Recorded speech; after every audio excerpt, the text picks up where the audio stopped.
좀 반갑습니다. 그리고 오늘 가능하면 우리 주제에 맞게 말씀을 좀 드리도록 할게요. 그리고 그 중에서도 사실 여러분들이 저한테 하고 싶은 말씀이 많을 겁니다. 우리 교수님께서도 또 각별히 언론에 날만한 얘기를 하면 따따블 점수를 주겠다고 한 이유는 아픈 질문을 많이 해라 뭐 이런 취지 같아요. 콕 하면 찔러서 이재명 당황하더라. 그 바닥 드러나 뭐 이런 기사가 나오면 따따블 점수를 주겠다는 취지니까 준비 잘 해주시고요. 어쨌든 저는 오늘 주제에 맞게 금융과 경제, 또 제가 생각하는 경제는 뭔가 여러분께 한번 말씀을 드리려고 합니다. 주로는 경제에 관심이 많은 분들이실 테니까요. 경제라는 언어는 뭐 여러 가지 어원들이 있는데 경세, 재민의 준말이라고 우리가 보통 알죠. 결국 세상 사람이 어떻게 하면 잘 살 수 있을까를 연구하는 학문이라고 생각합니다. 그리고 일부에서 이제 이런 오해가 있죠. 경제는 과학이다. 사실 경제는 정치죠. 근데 마치 통계나 경제 이런 것들이 진리인 것처럼 얘기하는 경우가 있는데 제가 본 경제는 진리나 과학이 아니고 정치입니다. 정치이자 의견입니다. 가치죠, 가치.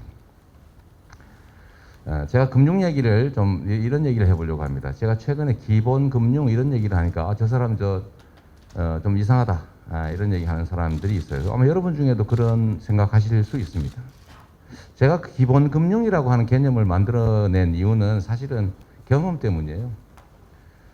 제가 경기도지사 또 성남시장을 하면서 보니까 특히 사회적 약자들이 돈 50만 원을 빌리는데 돈을 빌려주지 않으니까 이제 사채업자들한테 빌립니다. 근데 보통은 50만 원을 빌리면 선이자, 수수료, 뭐 온갖 이름의 뭐 20만 원 떼고 30만 원을 줘요. 아마 이 중에 경험한 사람이 있을지 혹시 모르겠어요. 그러고 난 다음에 이게 몇 달 지나면 이제 잘 못 갚잖아요. 뭐 이자율이 뭐 엄청나니까. 그러면 다시 100만 원을 빌려줍니다. 그리고 전에 빌려준 거 50만 원 갚은 걸로 치고 100만 원에 대한 수수료 또 30만 원 떼고 이러면 한 2, 30만 원 또 받고 이제 빚이 100만 원이 된 거예요. 요게 몇 달이 지나면 300만 원, 한 1년쯤 지나면 1000만 원이 되겠습니다. 실제로 사채 시장, 그러니까 대부업체 말고 사채 시장의 평균 이자율을 계산했더니 금융감독원이 조사한 건데 401%였다고 해요. 연 401%. 좀 놀랍지 않습니까? 근데 요거는 싼 거예요. 우리가 보통 그 단속, 불법 대부업 단속을 해보면 이자율이 평균은 아니고 보통 10,000%, 30,000% 이런 경우도 아주 많이 발견됩니다. 대개 피해자는 누구냐? 여러분 또래 청년들입니다. 황당하죠. 아마 여러분들은 이런 거 겪지 않을 만큼 형편이 좋을지도 모르겠어요. 아마 여러분들은 서울대 경제학부 정도를 다니고 또 부모님들도 요즘은 좋은 대학 간 사람 부모들은 되게 잘 살기 때문에 막 은행에서 연 2% 이내 우대금리로 돈을 빌리는 게 얼마든지 가능할 겁니다. 그래서 제가 이런 제도를 만들었어요. 아니 어떻게 500%, 1000%, 3000% 이자를 주면서 돈을 빌렸을 수 있냐. 그거 해가지고 예산을 가지고 어차피 돈 50만 원을 빌려서 못 갚을 정도면 그 보호 대상자 아니겠어요? 가만 놔두면 결국은 기초생활수급자 된다. 그러니까 어차피 재정복지 지출을 하기 전에 차라리 돈을 빌려주자. 빌려줘서 복지 대상자로 전락하지 않으면 그게 훨씬 재정적으로도 이익 아니겠냐 이런 생각을 해가지고 제가 500억을 예산을 마련해가지고 50만 원은 심사하지 않고 빌려드립니다. 대신에 본인이 신청하고 버스 타고 와서 받아야 됩니다. 귀찮으면 오지 마세요. 근데 50만 원이 진짜 필요한 사람은 쫓아올 거 아닙니까? 근데 여유가 있고 그러면 그 50만 원 빌리러 오지 않을 거다. 조건은 연 1%에 5년 후 갚는 거다. 원하면 10년 후로 연기해준다. 연장해준다. 그래서 이걸 시작했더니 미어 터진 거예요. 50만 원 빌리겠다고. 그래서 금방 소진돼가지고 그러면서 또 일부에서는 너무 작다 돈이 50만 원 가지고 어떻게 사냐. 우리 수술비 내야 된다. 근데 돈 못 빌린다. 안 그러면 우리도 사채시장 가서 장기 기증 서약서 쓰고 돈 빌려야 된다. 라고 하길래 제가 그러면 심사를 해가지고 300만 원까지는 빌려주자. 그것도 역시 너무 수요가 많아가지고 500억으로 감당이 안 되는 거예요. 감당이. 그래서 제가 또 머리를 한번 써봤습니다. 이거를 재정에서 500만 원을 직접 빌려주니까 이게 효율이 떨어진다. 차라리 금융기관이 돈을 빌려주게 한 다음에 이 500억으로 부실난 부분만 대신 갚아주자. 여러분들 경제학도니까 쉽게 이해하겠죠? 그게 금융 아니겠어요? 그래서 그 설계를 제가 하게 된 거죠. 근데 돈을 빌려줘야 되겠다는 생각을 하게 된 것도 사실은 대부업체, 불법 대부업체를 제가 단속을 했는데 뭐 너무 문제가 많지 않습니까? 대부업체를 저희 경기도에서 특별사법경찰을 동원해가 대대적으로 단속을 좀 했는데 몇 년 동안 엄청나게 많이 잡았죠. 혹시 경기도에서 통학하는 학생이 있는지 모르겠는데 경기도의 그 번화가 하고 서울의 번화가를 기회될 때 한번 비교해 보십시오. 지금 어떨지 모르겠는데 경기도의 번화가에는 일수 돈 빌려드립니다. 이거 쪽지 없어요. 아마 서울에는 엄청나게 많을 겁니다. 왜냐? 경기도에서 돈 빌려드립니다. 이거 불법이거든요. 광고하는 거. 이거를 단속해서 저희가 압수수색을 한 다음에 장부를 뺏어가지고 거기 있는 사람을 다 찾아서 이거 불법 계약이니까 무효입니다. 자, 이자 더 많이 내셨죠. 다 돌려드리고 처벌하고 다 합의시켜서 다 돌려줬거든요. 근데 경기도에서 사업하다 걸리면 다 손해를 보는 거예요. 그래서 경기도에서 사업을 안 해요. 이거는 여러분들이 나중에 한번 확인해 보십시오. 이게 결국은 이건 내 자랑 중에 하나인데 가끔 이런 것도 해야 되지 않겠어요? 저도 뭐 좀 남는 게 있어야지. 그래서 이 한 명의 공직자가 얼마나 큰 변화를 만들어낼 수 있는가의 한 사례인데 하여튼 이걸 막 단속을 하니까 그럼 우리는 그것도 못 빌리면 우리는 죽습니다. 이래서 사실은 또 돈을 빌려주기 사업을 시작한 거죠. 그래서 이게 불법 대부업 단속에서 그다음에 직접 재정으로 돈을 빌려주는 데서 그 다음에 이게 이제 2차 보존 방식의 이제 하나의 금융 제도를 설계하게 된 겁니다. 그래서 저희가 1인당 500만 원을 빌려주는데 300만 원 너무 적다. 500만 원 돼야 된다. 청년 세대들을 먼저 빌려주자. 뭐 전원행이 빌려주면 좋은데 하여튼 반대도 많고 하니까 청년만 빌려주는데 이유는 청년 때에 500만 원하고 나중에 성공했을 때 40대, 50대에 500만 원하고 가치가 같습니까? 다릅니까? 완전히 다르죠. 자, 종자로서의 벼 한 대하고 먹는 식량으로서의 벼 한 대는 완전히 다른 겁니다. 가치가. 그래서 먹는 한 대가 없는 거는 견딜 수 있는데 뿌릴 벼 한 대가 없는 것은 그 많은 길이죠. 그래서 이게 자원을 배분할 때 생애 주기별로도 자원을 배분해야 되는데 미래의 자산을 앞당겨 쓰는 걸 우리 보통 빚이라고 하죠. 부채. 근데 이 부채를 또 여러분은 자산이라고 표현하죠. 미래의 자산을 앞당겨 쓰는데 지금의 가치가 훨씬 크다면 앞당겨 쓰는 게 맞는 거죠. 그래서 국가의 빚이나 개인의 빚이나 빚은 무조건 나쁘다. 이거 정말 바보 같은 생각이죠. 나쁠 수도 있고 좋을 수도 있는 겁니다. 빚이라서 나쁜 게 아니에요. 나쁜 빚은 나쁜 것이고 좋은 빚은 좋은 겁니다. 그래서 청년들에게 좀 기회를 주자. 청년 때의 500만 원 완전 다르기 때문에. 그래서 저희가 500만 원 정도를 빌려주기로 했는데 지금 이제 경기도에서 설계하고 있어요. 제가 사퇴를 했기 때문에 그 후 상황을 알 수 없는데 여기서 여러분 이거 한번 생각해 보십시오. 자, 우리는 공동체지 않습니까? 경제재민, 경제는 함께 사는 방안 중에 하나인데 근데 이상하지 않습니까? 어려운 사람은 보호하고 힘세고 많이 가진 사람은 절제시켜서 같이 사는 게 세상 아닌가요? 그게 문명국가 아닙니까? 약육강식하지 않는 게 인간 세상이죠. 그래서 우리 사회에는 보통 공동체의 원리가 작동을 합니다. 의료보험 생각해 보십시오. 돈 많이 버니까 많이 내잖아요. 그런데 돈 많이 벌고 재산 많은 사람이 병이 잘 안 걸려요. 잘 먹고 잘 사니까. 근데 그 사람들이 보험료 엄청 더 많이 내죠. 그런데 병 많이 걸리고 보험료 의료 지출 많은 사람이 가난하고 어려운 사람들이 그 병이 잘 걸리거든요. 근데 그 사람들은 보험료를 적게 냅니다. 공정한가요? 여러분 공정합니까? 공정하지 않죠. 그러나 정의롭습니까? 정의롭죠. 공정과 정의가 충돌하는 부분일 수도 있습니다. 여하튼 그런 것처럼 우리는 정의로운 세상을 위해서 많이 가진 사람이 더 부담한다. 적게 가진 사람이 덜 부담한다. 이걸 당연하게 얘기하는데 이게 작동하지 않는 영역이 하나 있어요.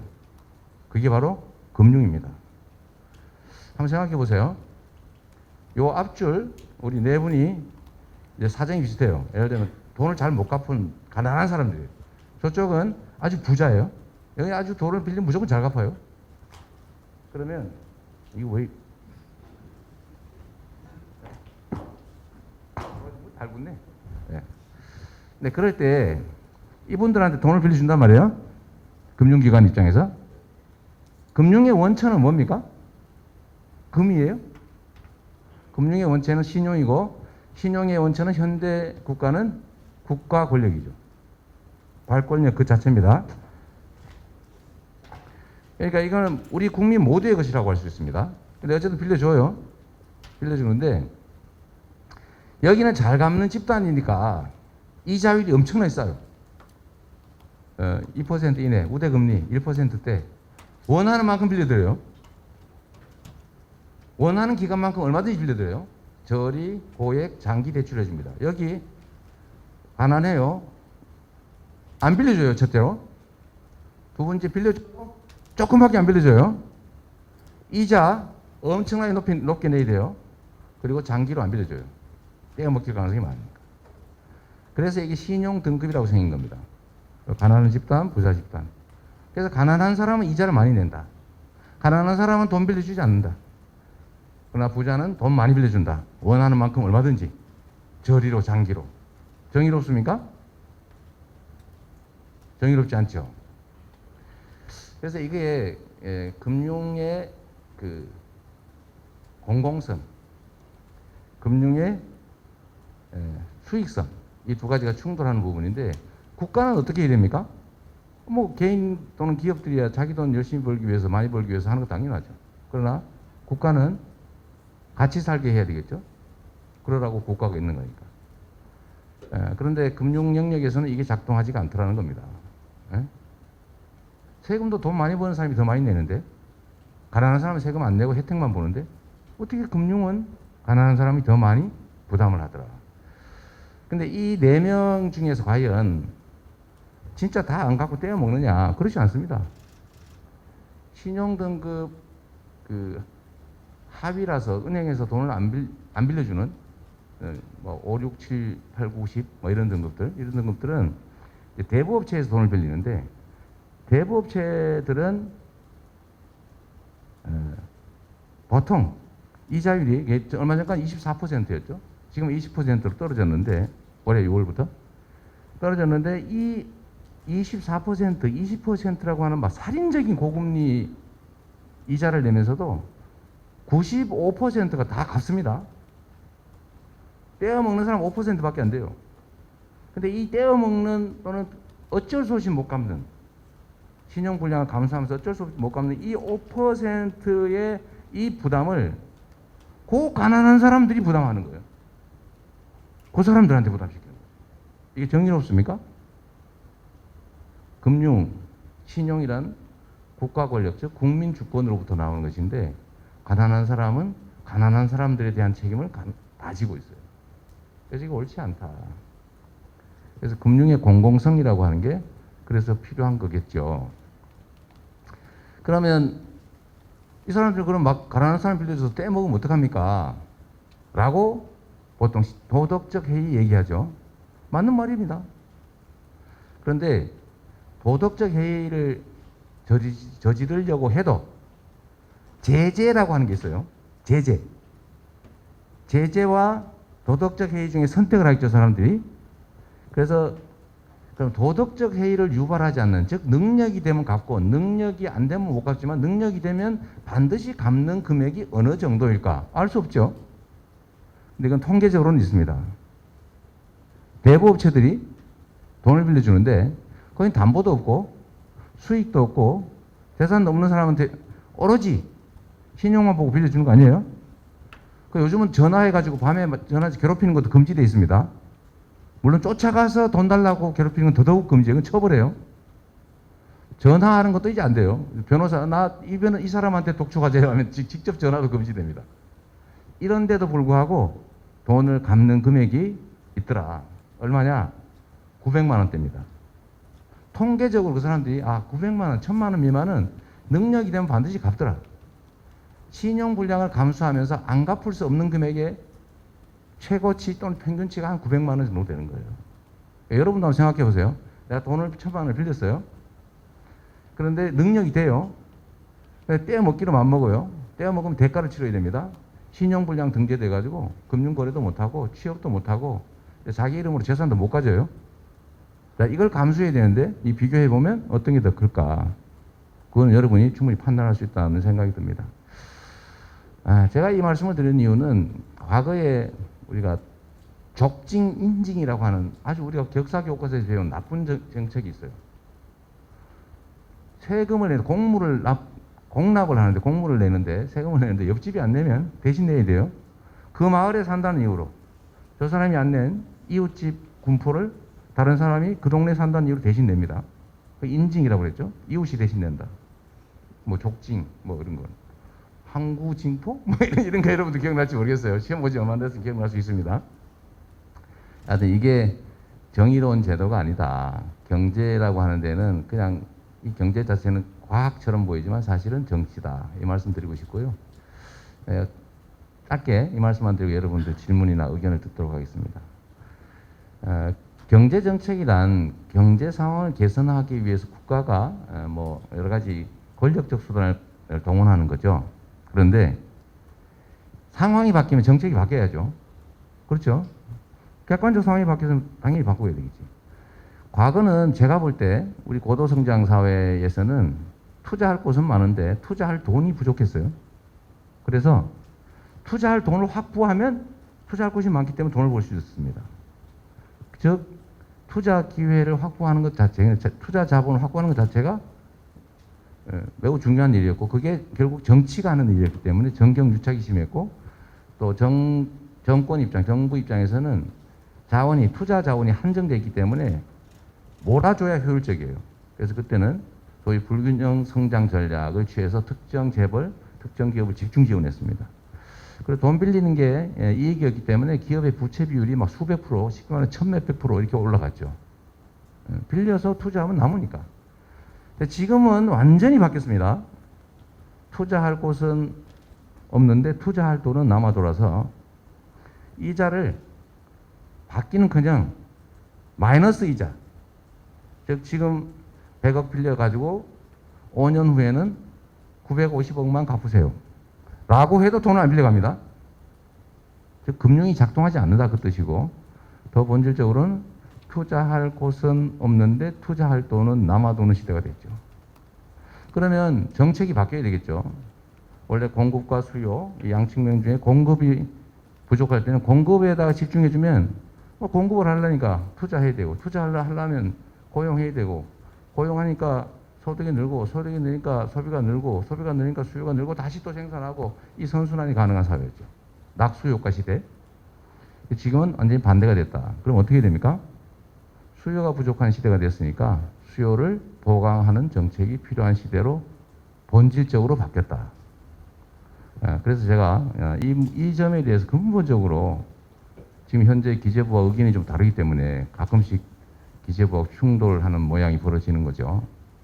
하여튼 제가 드릴 말씀 여기까지 하고 우리 여러분들 뭐 질문이나 의견에 답하면서 제 의견은 좀 더 추가로 말씀드리도록 하겠습니다. 자, 아까 우리 교수님 말씀하신 준비된 질문들이 있겠죠? 아무나. 네, 가까운 데부터 먼저 하겠습니다. 방식은 여기 한 번, 여기 한 번, 여기 한 번, 앞에 한 번, 뒤에 한 번 이렇게 또 남녀 이렇게 섞어서 하도록 하겠습니다. 네. 편하게 말씀하십시오. 네, 경제학부 배상원입니다. 네, 이재명 후보님 오늘 강연 잘 들었습니다. 아까 말씀하신 부분에서는 국내적인 상황이랑 국가 원수로서의 대통령에 대해서 말씀을 해주셨는데 저는 국가를 대표하는 사람으로서 대통령으로서 어떤 행보를 하실지가 좀 궁금합니다. 특히 미중 무역 분쟁이 심화되면서 최근 요소수 사태가 벌어지고 있기도 하고 뭐 그런 다양한 이제 미국 쪽인지 중국 쪽인지 그런 것도 좀 궁금하고 국가 발전에 대해서 로드맵이 있으신지, 그리고 가상화폐 관련해서도 어떤 입장을 취하고 계신지가 궁금합니다. 질문이 너무 많은데, 예, 간단하게 몇 가지만 하겠습니다. 미중 중에 어느 쪽이냐, 선택을 해야 된다. 선택을 한다면 어디냐 이렇게 말씀하시는데, 저는 선택하지 않는 상황을 만드는 게 진짜 능력이라고 생각합니다. 이 반도 국가의 특성이죠. 해양 세력과 대륙 세력이 충돌하는 중간에 위치해 있는 소위 지정학적 위치라고 하는 거죠. 근데 그 중에서 우리가 한쪽을 선택하면 다른 쪽이 가만히 있겠습니까? 가만히 안 있겠죠. 우리가 선택하면 안 되고 그들이 선택하게 만들어야 된다. 그럼 가능하냐? 선택을 강요당하는 상황을 이겨내지 못하면 결국 보통의 반도 국가들이 겪는 방식으로 찢어지거나 분할 점령되거나 사라지죠. 그런데 반도 국가의 이점을 살려가지고 융성하는 나라도 있습니다. 그거 없어도 됩니다. 융성한 나라도 있는데 그 근본은 뭐냐면 일단은 강력한 국력이 필요하죠. 병성 파업 더하기 연성 파업까지 합쳐서. 두 번째는 그 국가 지도자의 리더십이죠. 리더십의 핵심은 철학과 용기입니다. 뚜렷한 자기 주관을 가지고 용기를 가지고 대응해 나가는 것. 이렇게 하면 우리가 그들이 선택하게 할 수 있죠. 미중 간의 관계들은 마찬가지라고 생각합니다. 물론 한미동맹이야 매우 중요한 우리 안보의 근간이라서 고도화하고 발전시켜 나가야 되겠지만 중국과의 소위 말하는 전략적 협력 동반자의 관계 이것도 계속 확대해 나가야죠. 우리가 그걸 한쪽을 버릴 수는 없지 않습니까? 그리고 충분히 그렇게 할 수 있는 힘이 있다고 저는 생각하고요. 뭐 무역 분쟁이나 요소수 문제는 우리가 너무 단기 효율에 집중해 왔기 때문에 생긴 문제다. 우리가 단기 효율이 좀 떨어지더라도 장기적인 안정성을 중시했더라면 100% 특정 국가의 수입에 의존하는 상황을 만들지는 않았겠죠. 국내 생산 기반도 어느 정도 가지고 있어야 되고 또 수입 다변화도 했어야 되는데 그냥 오로지 국가의 책임은 다 방기하고 민간의 경쟁에만 100% 맡기니까 가장 싼 곳이 전부를 수출하는, 가장 싼 곳으로부터 100% 수입하는 상황이 됐는데 이게 이제 국가적 위험 요인이 된 거죠. 그래서 어떤 수입 다변화라든지 또 국내 생산 기반을 만들어내는 게 이런 요소수 사태를 이겨내는 길일 것이다라고 생각하고요. 세 번째로 가상화폐 부분은 저는 매우 긍정적으로 생각하는 사람입니다. 어차피 세상이 이제는 실물 세상에서 디지털 세상으로 전환되는 시점입니다. 아주 질적인 대전은 아닌데 과거에 매여 있는 사람들은 이걸 이해를 못하죠.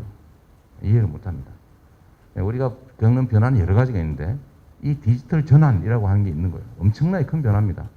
그 안에서 누가 가상세계 안에서만 있는 그림을 주택을 설계가 집을 지었는데 그걸 돈을 주고 사고 팔고 있잖아요. 아니 없는 거예요. 그러나 있는 겁니다. 이미 있어요. 그리고 그 안에서 사람들이 활동하고 있습니다. 코인이라고 하는 것도 이미 하나의 거래 수단으로 또는 가치 저장 수단으로 이미 다중이 인정하고 있어요. 예를 들면 우리가 이게 종이 돈 이 자체가 가치가 있습니까? 뭐 없어요. 아무것도 아니지 뭐. 땔감으로 쓰면 조금 뭐 열량을 발생하려나? 그러나 우리 모두가 이건 돈이야. 이걸로 얼마가 가치가 저장되어 있다고 생각해. 서로 교환 수단을 인정해 하니까 그게 돈이 된 거죠. 요즘은 돈은 그 종이도 아니에요. 이제 숫자예요, 숫자. 컴퓨터에 있는 숫자가 돈이 됐습니다. 완전 추상화되고 있죠. 여기서 더 넘어서서 가상세계라고 하는 것도 생겨나고 있기 때문에 그건 이미 있는 것이다. 코인 시장이 이미 코스피 거래액을 넘어섰다. 사람들이 이미 거래하고 있어요. 남들이 뭐라 하든 말든 우리는 이걸 가치로서 인정해. 거래 수단을 인정해. 투자 수단으로 사용하고 있어요. 이걸 부인할 수가 있겠냐? 부인할 수 없는 거죠. 부인할 수 없는 현실이라면 끌려가지 말고 우리가 선도해야 된다고 하는 게 제 생각입니다. 경제 전망 얘기는 아마 다른 분들도 질문할 것 같아서 미리 좀 말씀을 드리면 저는 우리 국가의 현재 상태의 가장 큰 과제가 성장을 회복하는 거라고 생각합니다. 청년들이 어렵죠. 청년들이 어렵습니다. 왜 어렵냐?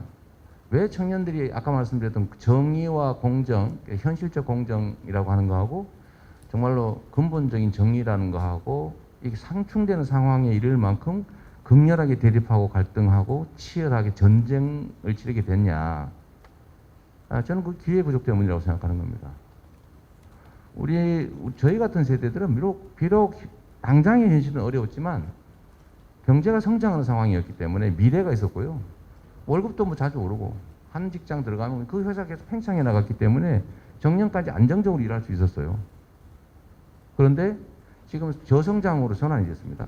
저성장이라고 하는 건 새로운 기회가 추가되지 않는다는 뜻이죠. 그런데 이미 기득권자인 기성세대들이 다 차지하고 있죠. 그런데 거기에 새로운 신규 청년 세대들이 진입하려고 하니까 너무 어려운 겁니다. 그래서 둥지가 쫙 줄어든 거예요. 우리는 큰 둥지에서 살기 때문에 경쟁에서 져도 둥지에서 탈락하지는 않았어요. 떨어져 죽지는 않았습니다. 그 안에서 약간 바깥으로 밀려나는 정도였죠. 그래서 지금은 둥지가 작아져가지고 여기서 경쟁에서 지면 둥지에서 떨어져요. 죽어요. 그래서 아주 잔인하게 이겨야 됩니다. 그러니까 극렬하게 경쟁이 되죠. 근데 이것도 쉽지 않죠. 혼자 싸우기 어렵죠. 그래서 오징어 게임 상황이 벌어지는 겁니다. 편을 먹죠. 편을 먹어서 일단 일부를 밀어내야 그 안에서 내가 살아날 게 생기니까.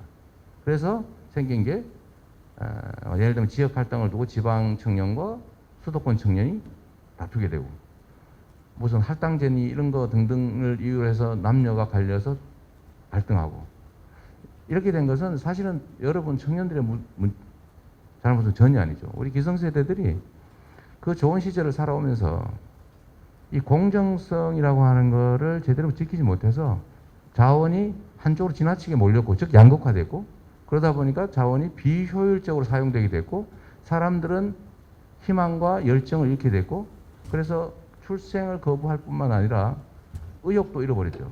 그러니까 사회 전체적으로 활력이 떨어집니다. 이게 나라가 망하는 길이에요. 이게 심해지면 결국은 체제 위기를 겪게 되죠.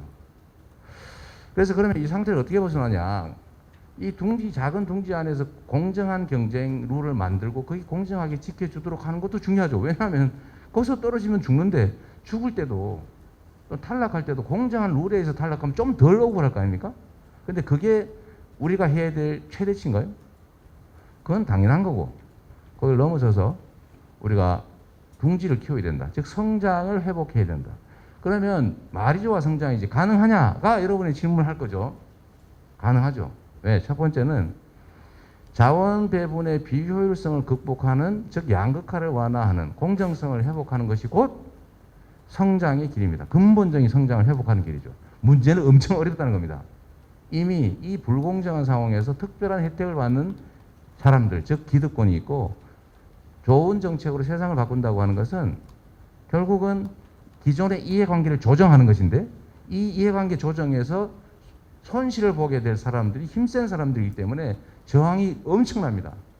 이런 것들을 바꿔서 더 나은 상황을 만들어내는 것을 우리는 개혁이라고 하죠. 변화, 개혁, 혁신. 고통이 따른다. 저항이 따른다. 그러나 우리가 옳은 길이라고 생각하면 저항과 고통이 따르더라도 그 결과를 만들어내야 진짜로 세상은 변하는 거고 자원 배분도 효율화되고 양극화의 속도도 좀 줄고 그 다음에 결국 양극화가 좀 완화된다면 아까 얘기했던 자원 배분의 비효율성에 따른 저성장 문제는 조금은 개선될 수 있다.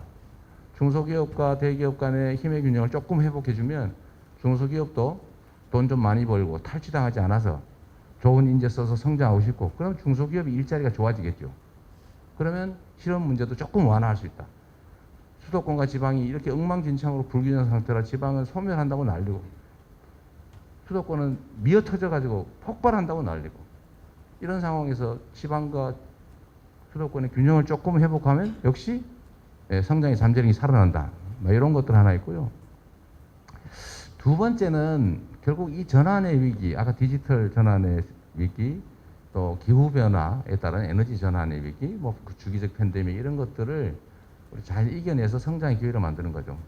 결국 저는 국가의 대대적 투자, 강력한 경제 부흥 정책에 따라서 우리가 세계를 선도하는 국가로 나아갈 수 있다. 거기서 기회와 성장이 가능하다라고 저는 생각합니다. 질문이 너무 많아가지고 말이 너무 많았는데 앞으로는 조금 짧게 제가 말씀드리도록 하겠습니다. 이번에 왼쪽 마이크는 오른쪽으로 주세요. 오른쪽 뒤에 하시다. 오른쪽 뒤에 혹시 네, 저 맨 뒤에 남학생 하시죠. 그리고 다음은 왼쪽으로 가도록 하겠습니다. 마이크가 하나밖에 없나 봐요? 그럼 순차적으로 가도록 합시다. 네. 네, 그 자유전공학부 정보현이라고 합니다. 다름이 아니라 아까 기본금융정책 이야기해 주실 때 그 50만 원씩 그 500억의 재원을 이제 빚 채무를 탕감하는데 이제 사용하셨다고 하셨는데 그것의 정책 효과가 궁금합니다. 예를 들어 그 50만 원이나 900에서 1000만 원 정도를 나중에 지원하실 계획이라면 그것이 이제 실제로 어떻게 그분들에게 도움이 되었는지, 그리고 그분들이 나중에 다시 그 돈을 빌려가지 않으시는지, 혹은 사실 900만 원이나 50만 원이나 그렇게 뭔가 사업을 일으키거나 아니면 자신의 모든 채무를 갚기에 큰 돈은 아니므로 이게 500억을 그냥 수중에 던져버리는 것이라고 생각하는 사람들이 있을 것 같은데, 혹시 이것에 대해서 사후적인 정책 효과가 뭐 정책 기획과에서 증명이 되었는지, 혹은 이제 생각을 하신 부분이 있는지 여쭤보고 싶습니다. 감사합니다.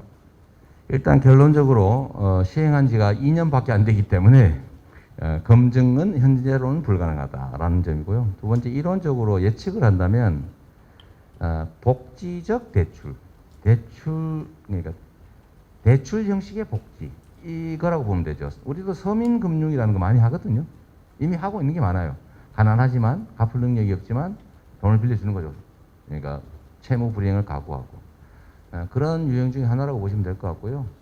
세상에는 꼭 그냥 전액 무상 지원하는 복지, 반드시 돌려받는 대출, 요것만 있는 건 아닙니다. 중간쯤도 있을 수 있죠. 생각을 좀 유연하게 하면 중간쯤 복지적인 대출 형식의 복지 이런 것도 있을 수 있다. 제가 그 영역을 개척해 나가는 중이다 이렇게 생각해 주시면 될 것 같아요. 이번에는 약간 왼쪽으로 마이크 이동이 쉽게. 네, 요 순서대로 합시다. 저기 이쪽 와 있었어요. 맞지. 제가 대답하는 사이 이쪽 와 있으면 되는군요. 왼쪽.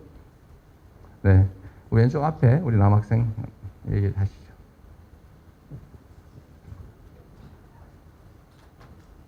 네, 경제학부 이창호라고 합니다. 저는 현재 우리나라가 직면한 문제 중 나라의 장기적인 운명을 좌우할 수 있는 가장 중요한 문제가 저출산 문제라고 생각합니다. 작년 기준으로 합계 출산율이 0.84명대까지 떨어졌고 서울은 0.64명대까지 급격히 하락하였습니다. 이는 부동산 가격의 폭등, 청년 취업난 심화, 갈수록 깊어지는 남녀 갈등 등 복합적인 요인에서 비롯되었지만 결국 가장 주요한 요인은 경제적인 요인인 것 같습니다. 현재 우리나라의 출산 장려 예산은 연 40조 원이 넘을 정도로 막대한 돈이 투입되고 있지만 전혀 효과를 내지 못하고 있는 상황입니다. 이재명 후보님도 저출산에 대처하기 위해 출산휴가 육아휴직 자동 등록제 도입, 임신 노동자 대체 인력 인건비 지원 등의 방안을 생각하고 계신 걸로 알고 있습니다. 하지만 이런 정책들은 이전 정부에서도 비슷하게 시행한 것들이고 실효성이 떨어졌던 것 같습니다. 저는 그래서 이재명 후보님 공약의 가장 핵심인 기본소득을 출산의 문제에 대입해보는 방안이 혁신적일 거라 생각했습니다. 그리고 지금 쏟고 있는 예산을 감안할 때 현실적이라고 생각했습니다. 이론적으로도 현금 보조, 현물 보조, 가격 보조 중에 현금 보조가 가계의 효용을 극대화시켜주고 헝가리에서도 파격적인 현금 지원 출산 정책으로 큰 효과를 보고 있는 것으로 알고 있습니다. 하지만 기사를 찾아보니 후보님이 과거 경기도지사 재직 시절에 출산 기본소득이 예산 집행의 효율성, 가성비 측면에서 고려할 점이 많다고 답변을 하셨던 것 같은데 혹시 지금 출산 기본소득의 도입에 대해서 어떻게 생각하시는지 궁금합니다. 일단 잠깐만, 먼저 출산 기본소득을 본인은 어떻게 개념 정리하셨어요? 저는 지금 되게 출산율 문제가 심각하다고 생각을 해서 좀 일시적으로 현금 지원하는 방향으로 생각을 하고 있었어요. 제가 출산 기본소득이라는 개념의 언어를 쓴 일이 없어서 혹시 이게 제가 보기 어디에 다른 데 교과서나 아니면 문헌에 나올 것 같지는 않고 본인이 처음 쓴 얘기 같거든요. 기사에서요. 출산 기본소득은? 그게 아마 산후조리비 지원 얘기하는 거 아닌가요 혹시? 여하튼 알겠습니다. 그냥 뭐 충분히 이해하고 제가 말씀을 드리도록 할게요. 네, 기본소득에 대해서는 논쟁이 참 많습니다. 저는 피할 수 없는 소위 기술혁명 시대 질적으로 전환된 새로운 세계에 반드시 있어야 될 정책이라고 생각합니다. 여러분도 그 점을 한번 생각해 봐 주십시오. 길게 말씀드리긴 그러니까 마크 저커버그, 빌 게이츠 아니면 일론 머스크 같은 이 성공한 디지털 기업의 CEO들이 왜 기본소득을 주장할까? 왜 할까? 그 사람들이 왜 주장하는지 말하는 걸 제가 보지를 못해서 정확하게 왜 그런지는 인용은 못하겠는데 제가 해석하기로는 미래에는 글로벌 디지털 기업들이 중심이 될 거고 점점 비중이 옮겨가잖아요. 그럼 결국은 고용 없는 영리 활동이 대대적으로 이루어질 것이고 그러면 결국은 시장이 사라지거나 위축된다. 파이 자체가 통째로 줄어든다라는 생각 때문이 아닐까 생각합니다. 물론 이건 기본소득을 주장한 데는 이 소득 지원을 늘리자라는 좌파적 사고도 있는 거고 이 복잡하고 비효율적인 복지제도를 완전히 통폐합해가지고 현금으로 아까 말씀하신 대로 현금 지원으로 효율성을 늘리자라는 우파적 입장도 있는 거죠. 이 세 가지 입장 중에 어떤 것이 반드시 옳다고 저는 생각하지 않습니다. 여하튼 결론은 우리 미래 사회에는 기본소득이 피할 수 없을 것이다. 그러나 지금 당장 그러면 할 거냐? 쉽지 않죠. 박근혜 전 대통령이 기본소득을 제일 먼저 주장했던 사람입니다. 여러분 놀랍지 않습니까? 부분 기본소득. 65세 이상은 자산소득 가리지 않고 무조건 20만 원씩 지급하겠다. 그게 부분 기본소득이었죠. 전 국민에게 확대되면 보편 기본소득이 되는 거죠. 지금 아동수당 10만 원씩 다 지급하고 있죠. 계속 늘리고 있는데 이것도 역시 기본소득이죠. 그래서 저희는 청년 기본소득도 하자. 청년 세대가 너무 어려우니까 가장 취약한 계층이 됐으니까 가장 보호받지 못하는 계층, 가장 희망이 없어진 계층이 됐으니까 지원하자는 얘기가 제가 청년 기본소득이었는데 출생률 얘기를 좀 하면요. 저출산을 어떻게 극복할 수 있느냐. 예를 들면 일가정 양립을 통해서 가능하냐. 아니면은 남녀 성평등을 회복하는 것으로 가능하냐. 뭐 그것도 하나의 방법이겠죠. 또 뭐 여러 가지 있겠죠. 예를 들면 육아, 보육, 출산, 교육 이런 데 지원을 많이 해주면 육아 부담이 또는 양육 부담이 줄어드니까 아이를 많이 출생하지 않을까. 즉 출산 회피를 줄일 수 있지 않을까. 다 맞는 말이죠. 근데 저는 본질적인 대책은 못 된다고 생각합니다. 가장 본질적인 문제는 문제 속에 답이 있잖아요. 가장 본질적인 원인은 미래가 없다는 겁니다. 전쟁을 겪을 때도요. 사람들은 내가 지금 힘들게 살지만 내 다음 세대는 지금의 나보다는 훨씬 더 행복하고 더 나은 삶을 살 것이다 라고 기대했어요. 그래서 출산을 많이 했어요. 그런데 지금은 아마 인류 역사에 처음일 겁니다. 기성세대도 청년 세대는 너무 어려워. 나보다 더 힘들 거야. 청년 세대는 이렇게 생각합니다. 내가 새롭게 만들어낼 내 다음 세대는 나보다 더 어려울 텐데 나도 이렇게 고통스러운데 나보다 더 고통스러운 미래를 내 자식들한테 물려준단 말이야. 나도 고생해가면서 뭐하러 해 그거를. 이게 제일 큰 원인일 겁니다. 결국은 사회 전체의 희망을 만들어내야죠.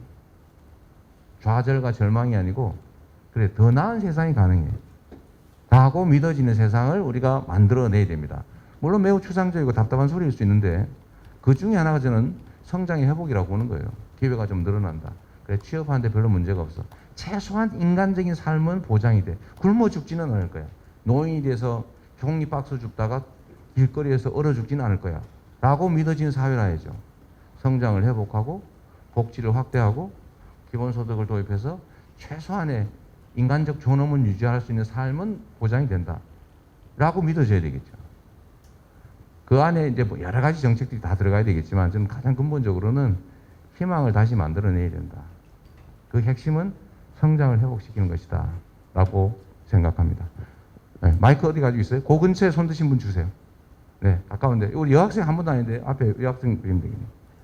네, 우리 그 마이크 들고 다니는 사람 마음대로 하세요. 네, 말씀하십시오. 네. 안녕하세요. 경영학과 김규빈입니다. 네네. 앞서 금융 공공성에 대해서 말씀을 해주셨는데 이런 신용이 낮은 사람들에 대한 정부 지원 정책이 역으로 신용이 높은 사람들의 소비를 줄이거나 아니면 근로 의욕이 감퇴되어서 반대로 신용이 낮은 사람들에 대한 피해가 갈 수 있는데 이런 정부 정책으로 인해서 시장 경제 원리가 무너지게 된다면은 긍정적인 효과보다 역효과가 더 클 수 있다고 생각을 합니다. 이런 문제를 단기적으로는 도입할 수 있지만 장기적으로도 이런 정책을 어떻게 시행할 수 있는지가 궁금합니다. 그래서 경제는 과학이 아니라 정치고 정책이라고 하는 거죠. 문제가 있을 때 그 문제를 해결하는 데 필요한 수준까지 하고 문제를 악화시키는 수준으로 가지 않게 하는 게 그게 정책적 능력일 겁니다. 그러니까 현재 상태로는 제가 며칠 전에도 이 기사를 봤는데 전 세계에서 은행들이 이 코로나19 사태 때문에 영업이익률이 다 줄었습니다. 유일하게 한국만 영업이익률이 확 늘었어요. 왜 그럴까요? 왜 다른 나라는 코로나19에서 10몇 %씩 영업이익률이 확 줄었는데 어떻게 한국에 있는 은행들은 영업이익률이 10몇 %씩 더 늘었을까요? 결국 정책 잘못이죠. 정부 정책 잘못이죠. 원래 금융이란 아까 말씀 잠깐 드렸지 않습니까? 전에는 은행이 자기가 금을 가지고 있으면서 이 금 가지고 금 교환권을 화폐로 썼던 거 아닙니까? 근데 이거 금이 요새 신용의 원천이 아니에요. 아까 말씀드렸던 것처럼 국가 권력 그 자체가 됐죠. 국가가 보증한다. 그런데 혜택을 누가 봅니까? 돈 많고 재산 많고 사회 경력 많고 집이 높은 사람이 혜택은 다 보고 가난하고 어려운 사람들은 혜택에서 배제됩니다. 이거를 금융 배제라고 하죠. 요새는 아예 은행 문턱을 못 가게 돼 있습니다. 그래서 계좌 개설해주기 운동하는 나라도 있어요. 우리도 지금 지점들이 다 폐쇄되고 있습니다. 그래서 이럴 때는 국가의 공적 개입을 늘려줘야 된다. 원래 은행들 중에서는 말입니다. 주택은행, 서민들의 집 마련을 하기 위해서 서민들에게 집 마련할 때 저리 장기 돈을 빌려주는 목표의 은행이 있었어요. 그 다음에 국민은행, 서민들의 금융자산을 만들어주기 위한 목표의 은행이었어요. 돈 버는 목표가 아니고. 그런데 이게 소위 IMF를 거치면서 전부 상업은행이 됐습니다. 오로지 돈을 버는 게 목표인 금융기관으로 싹 바뀌었는데 역시 한번 여기서 질문해 볼 수 있죠. 우리가 어쩔 수 없이 그렇게 됐지만 과연 그게 정의로우냐? 저는 그렇지 않다고 생각하거든요. 여러분도 한번 질문을 되새겨 보시고요. 금융이란, 은행이란 공적 기능도 하는 거죠. 돈도 벌어야 되지만 그 사회가 필요로 하는 일들을 해내야 된다. 즉 외국 은행들은 손해를 보는데 영업이익률이 줄어들었는데 우리는 왜 영업이익률이 확 늘었을까? 공공적인 기능을 많이 줄였기 때문이죠. 근데 그걸 늘려야 된다는 것이고요. 그다음에 소액의 대출을 예를 들어 규모를 따져보면 50만 원, 100만 원, 500만 원 그게 뭐 큰 돈이냐? 이렇게 생각하는 사람도 있는데 20만 원이 없어서 일가족이 자살하는 사태가 상당히 많습니다. 얼마 전에 여러분들 그 청년 중에 아버지를 부양을 해야 되는데 부양을 못했다고 유기치사로 징역 4년 받은 사람 있죠. 그 언론에 아마 여러분도 보셨을 겁니다. 그 2만 원 빌리라도 못 빌렸다는 거 아니에요? 그런 사각지대들이 있습니다. 그래서 그런 점들을 보면 아까 말씀하신 대로 일정한 범위까지는 효과가 있고 모든 정책은 그래요. 그러나 도를 넘어서면 비효율을 발생시키죠. 근데 그 단계로 가지 않게 하는 게 능력이죠. 또 마이크 어디가 있습니까? 마이크 옆에 들으십시오. 저 잠깐 좋은 정책을 제가 하나 도입하겠습니다. 후보님이 요걸 쓰시죠. 그리고 좋은 역시 교수님 훌륭하십니다. 네네. 네 말씀하십시오. 네. 그러시죠. 네. 거기 왔다 갔다 힘드니까. 네, 강연 내용 너무 잘 들었습니다. 조금 크게 말씀해 주십시오. 네. 본질적으로 제 학부에서 알기로는 긍정적인 외부 효과가 큰 공공사업과 그 다음에 경쟁으로 인한 외부 효과가 큰 민간의 금융은 서로 다른 영역으로 알고 있고 그렇기 때문에 국가금융이 해외에서 성공한 적이 없는 이유가 국가와 국민의 니즈에 전부 맞출 수 없기 때문으로 알고 있는데 특히나 한국 같은 경우에는 그 이익을 추구하지 않고 세금에 기반한 국가와 민간 기업이 경쟁할 수가 없을 것 같습니다. 예를 들면 그 제로페이 수수료 등으로 카드사 혜택이 줄어든 것도 이러한 사례 중에 하나인데 이것이 인증이 아닐지라고 저는 생각해 보고요. 두 번째 질문은 경제가 과학이 아니라고 하시는데 특정 목표를 달성하기 위한 것은 정책적이어도 수단은 객관적인 편이라고 저는 생각을 합니다. 그래서 경제학부가 사회과학대학 안에 속해 있는 게 아닐까라는 생각도 들고요. 그런데 후보님께서는 성장을 중시하는데 그 경기도의 GRDP는 취임 후 지속적으로 감소했습니다. 혹시 이러한 정책과 수단에 대해서 어떻게 생각하시는지 후보님의 의견을 좀 듣고 네. 싶습니다. 일단 경기도의 GRDP가 줄어들고 있다는 것은 줄어드는 게 아니라 아마 성장률이 떨어지고 있다 그 말이겠죠. 예. 다른 지역에 비하면 엄청나게 높은 겁니다. 다른 지역 예를 들면 지방 아래 지방은 뭐 마이너스로 가는 경우도 많으니까요. 근데 그거는 4년 임기를 하는 성장률이 가장 높은 편인데 그거는 뭐 도지사 덕도 아니고 경기도가 인구가 늘어서 팽창하기 때문에 실제 그렇고 전체 성장률은 지금 1% 또는 마이너스로 떨어지고 있는데 그 중에서도 경기도는 높은 겁니다. 그러나 그건 제가 도지사 자리했다라고 말할 수 없어요. 그건 경기도가 가진 특수성, 인구가 늘어나는 특성 때문에 그렇다 말씀드리고요. 제가 과학이 아니다라고 얘기한 것은 이거 혹시 어디 또 이상한 데서 이상하게 쓸 가능성이 있어서 다행히 설명을 좀 해야 되겠습니다. 제가 존경하는 박근혜 대통령님 그랬더니 진짜 존경하는 줄 알고 그런 거 써가지고 막 그저 표 얻으려고 진짜 존경하는 척 하는 거 아니야? 이런 분들 계시던데 그 전혀 아닙니다.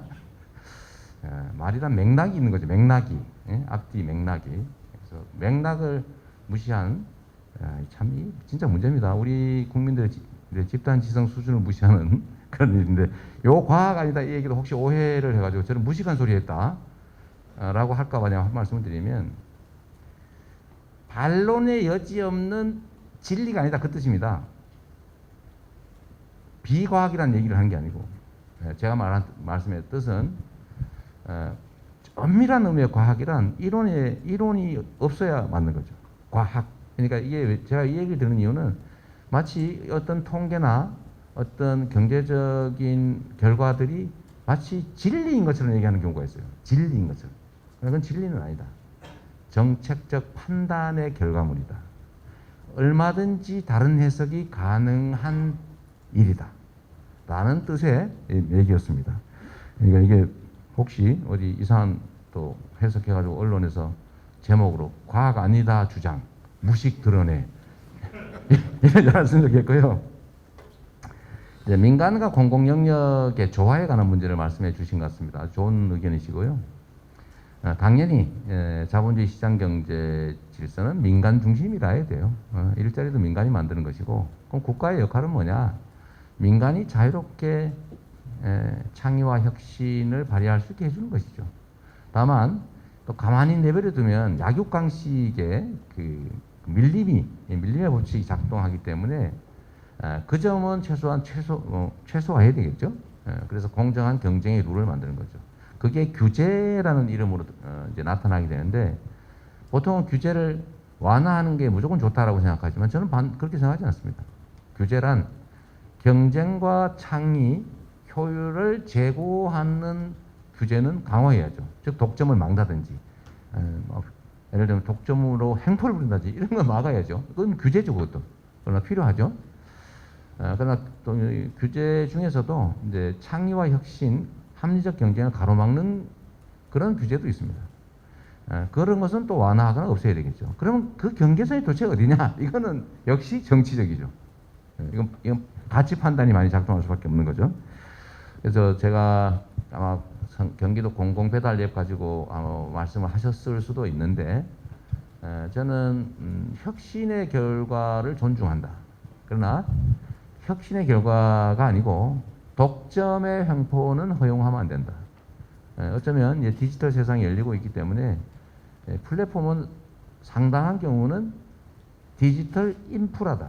디지털 SOC에 해당할 경우가 많다. 그러니까 독점해가지고 그거를 폭리를 취하거나 이렇게 하지 않도록 경쟁할 수 있는 상황을 만들어주는 것도 중요하고 또 기본적인 인프라 위에서 민간이 창의와 혁신이 가능하게 하는 것도 국가의 역할이다. 국가가 사실은 선도적 투자를 좀 해줘야 되는 거죠. 또 그 다음에 이 앞줄에 너무 안 해서 앞줄로 잠깐 오십시오. 누가. 여기 왼쪽은 없고 이 앞줄에 하시죠. 우리 마이크맨이 알아서 마음대로 하십시오. 네, 후보님 말씀 잘 들었습니다. 저는 경제학부 류정석입니다. 최근 후보님께서는 전국민 재난지원금이나 국토보유세 신설 등과 같은 경제정책을 제안하셨다가 반대 여론이 높아지자 철회하신 바가 있습니다. 그렇다면 후보님께서 제안하신 정책들이 국가와 국민을 위해 꼭 필요한 정책이 아니라고 생각하셨거나 신중히 검토해보지 않으셨음에도 포퓰리즘 차원에서 대선에서 표를 얻기 위해 제안하신 것인지, 아니면 꼭 필요한 정책이라고 생각하셨음에도 국민의 반대 여론이 높기 때문에 정책을 철회하신 건지 궁금합니다. 그리고 또 만약 이 정책들이 국가와 국민을 위해 꼭 필요하다고 생각하셨음에도 국민이 반대했기 때문에 철회하신 것이라면, 이제 대통령이 되신다면 국민들의 반대 여론이 높음에도 불구하고 국익을 위해서 반드시 실현해야 하는 정책들, 예를 들어서 뭐 국민연금 개혁이나 건강보험 개혁과 같은 과제들이 있을 텐데 이런 정책들을 제대로 추진하실 수 있을지 궁금합니다. 네, 아주 아픈 지적일 수 있는데 그건 전제가 약간 다르기 때문에 크게 아프진 않습니다. 저는 철회한 일이 없어요. 이건 철회가 아니고 기본적인 원리를 말씀드린 겁니다. 일단 전국민 재난지원금은 저는 국가의 재정은 한계가 있기 때문에 가능하면 효과가 중첩적으로 나타나게 하는 게 진짜 실력이라고 생각해요.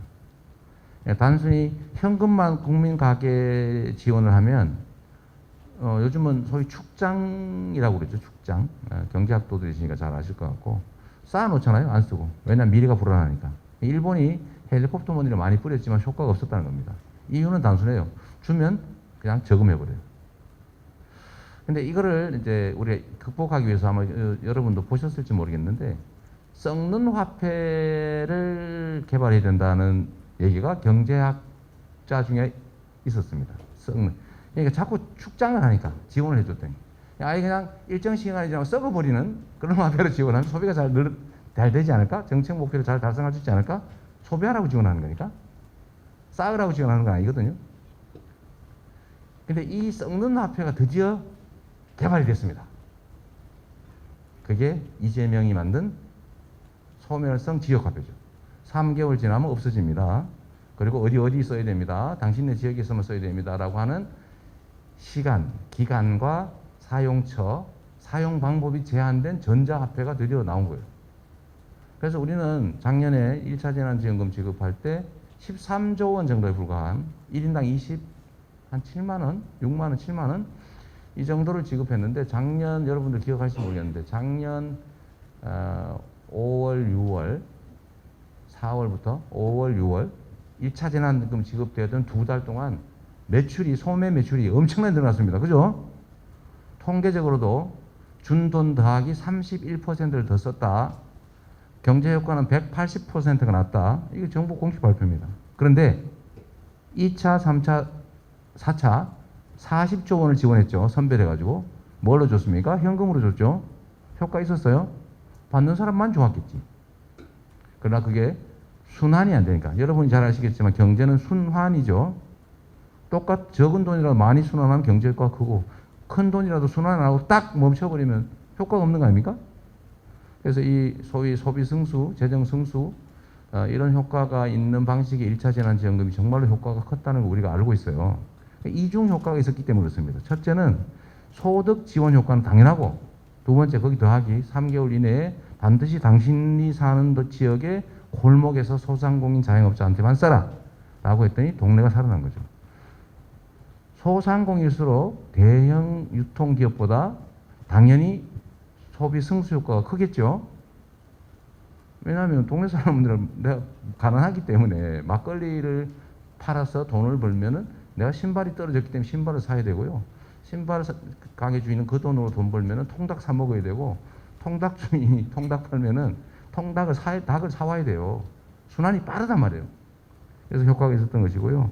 그래서 저는 재난 소비 쿠폰 형태의 재난지원금 또는 소득지원은 앞으로도 계속 해야 된다라고 생각하고 있는 것이고 그것이 주기적으로 이루어지면 그게 기본소득이죠. 주기적으로 1년에 한 번이든 두 번이든 꼭 한 달에 한 번 해야 된다 보면 없어요. 정확히 나름이니까. 그래서 앞으로도 할 생각인데 이번에 왜 이걸 철회했냐? 이건 철회한 게 맞는데 이번 정기 국회에서 내년 본 예산에 넣는 것, 요 이례적인 거를 제가 포기한다. 왜? 내가 끝까지 주장할 수도 있는데 정부도 어렵다 그러고, 특히 지금 당장 소상공인 지원을 더 늘려야 되는데 이것 때문에 태클이 걸려서 앞으로 못 나간다. 그러니까 소상공인 지원을 하려면 야당이 협조를 얻어야 된다. 야당이 이것 때문에 협조를 안 한다. 우리가 어떤 가치나 정책을 주장하는 것도 중요한데 더 중요한 것은 실질적인 국민의 삶이 개선되는 거니까 내가 포기한다라고 한 거지, 이 정책 자체를 포기한 건 아닙니다. 이번 본 예산에 넣는 것을 양보한다, 이런 거였죠. 국토보유세 얘기는 제가 국토보유세 정책 자체를 안 하겠다 그런 게 아니고 이거는 누구나 동의하는 거예요. 우리나라가 토지 보유 부담이 너무 적다, 전 세계에서. 그래서 투기의 원인이 된다. 그리고 우리는 거래세가 너무 비싸고 보유세가 너무 작다. 그러니까 이걸 체제를 개편해 가지고 보유세 부담을 늘리고 거래세 부담을 줄여야 된다. 모두가 동의하는 거예요. 그 측면에서 이 정책은 결국은 해야 되고, 다만 우리 국민들께서 해야 되는데 부담되는 거 싫어하잖아요. 좋은 일이라도 본인이 고통스러워서 싫다고 하는 것을 대리인 입장에서 강행하면 안 된다. 설득해서 동의를 받아야 된다. 그건 국민주권 국가에서 대리인인 정치인의 선출직 공직자의 의무다. 그 말씀을 드린 거예요. 단 저는 이런 생각이 있는 거죠. 설득할 자신이 있다.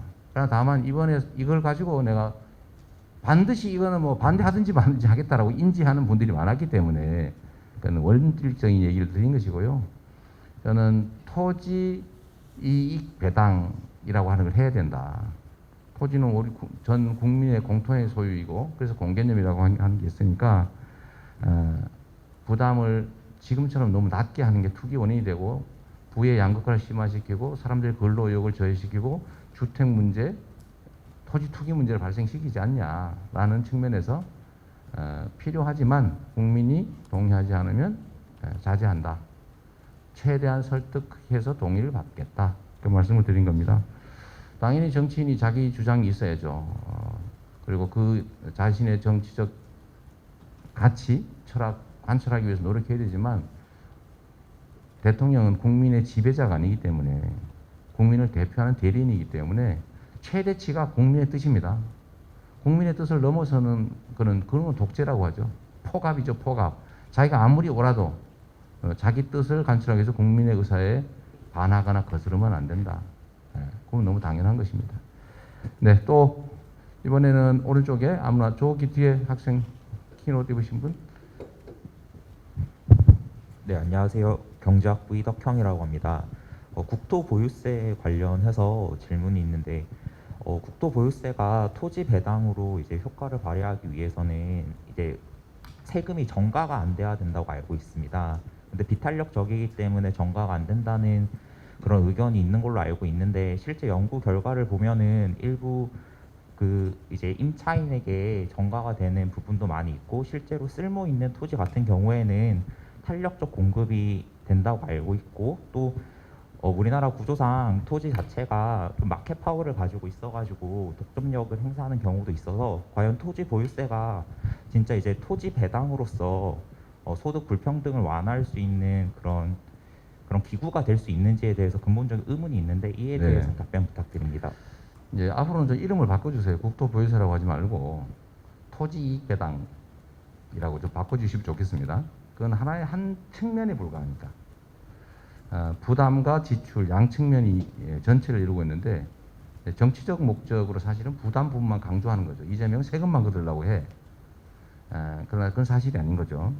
그거는 토지에 관한 부담을 늘리는 것은 불가피하고 국민들이 저항하고 부담을 느끼기 때문에 이걸 전체 국민들에게 전액 공평하게 배당하는 정책을 할 필요가 있다. 그러면 토지 없는 사람 또는 토지가 적은 사람 90% 이상은 내는 것보다 받는 게 많거나 아예 안 내고 받는다. 그런데 이게 과연 불평등을 완화할 수 있느냐. 전가되면은 효과가 떨어지지 않냐. 그 말은 맞죠. 전가되면 떨어지는 건 맞는데 전가가 없다고 할 수 없죠. 그러나 다 전가되지는 않죠. 효과가 있는 건 분명하지 않습니까? 100%냐? 100%는 아닐 수 있죠. 그러나 우리가 예를 들면 자기가 보유하고 있는 경우는 전가할 데가 없잖아요. 대기업이 예를 들면 토지를 무슨 연수원이니 뭐 이런 걸로 뭐 잔뜩 가지고 있잖아요, 지금요. 그런 건 전가할 수 없죠. 혹시 모르죠. 물건값에 더하기 할지. 예, 그런 건 전가라고 하기 어렵겠죠. 그러나 뭐 직접 상가 건물을 가지고 있는데 건물 부분에 대해서는 부과하지 않으니까 토지 부분만 부과하니까 아주 소액일 텐데 뭐 그런 경우는 있긴 하겠지만 그게 크지는 않을 거다라고 볼 수 있을 것 같습니다. 하여튼 이 오늘 또 언론 기사에 또 국토보유세 강행 이렇게 쓸 가능성이 많은데 분명한 거는 여러분 자동차 보유세가 얼마 정도인지 아시죠? 여러분 자동차 가지고 있죠? 그것도 일종의 재산입니다. 그거 한 2% 되거든요. 근데 토지를 보유한 경우는 0.17%밖에 안 됩니다. 왜? 자동차는 소모품이죠. 없어져요. 그런데 세금을 내야 돼요. 그 자체가 가치를 창출하지 않아요.